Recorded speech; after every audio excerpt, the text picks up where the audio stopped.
हज़रत माज़ इब्न जबल रज़ी अल्लाह ताला अन्हु को नबी पाक अलैहिस्सलाम यमन का गवर्नर बना के भेज रहे हैं। तो हज़रत माज़ इब्न जबल रज़ी अल्लाह ताला अन्हु अर्ज़ गुज़ार हुए कि या रसूल अल्लाह सल्लल्लाहु ताला अलैहि वसल्लम कोई नसीहत कर दे, मैं जा रहा हूँ। और ये मंजर इतना मुनफरद था उनके जाने का कि हुज़ूर ने उन्हें घोड़े पे बिठाया है और मदीना शरीफ की सरहद तक हुज़ूर छोड़ने आए और एक जुमला कहा तो हज़रत माज़ इब्न जबल घोड़े से छलांग लगा के नीचे आ गए और कदमों में बैठ के रो के कहा, हुज़ूर मुझे गवर्नर ही नहीं चाहिए, मैं यही रहूँगा।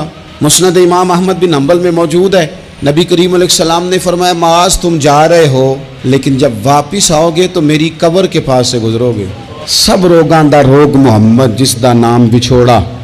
तो फरमाया मेरी कब्र के पास। हज़रत माज़ इब्न जबल हुजूर के कदमों में बैठ गए, सोने मैंने नहीं जाना, मुझे गवर्नर ही नहीं, आपके कदम चाहिए।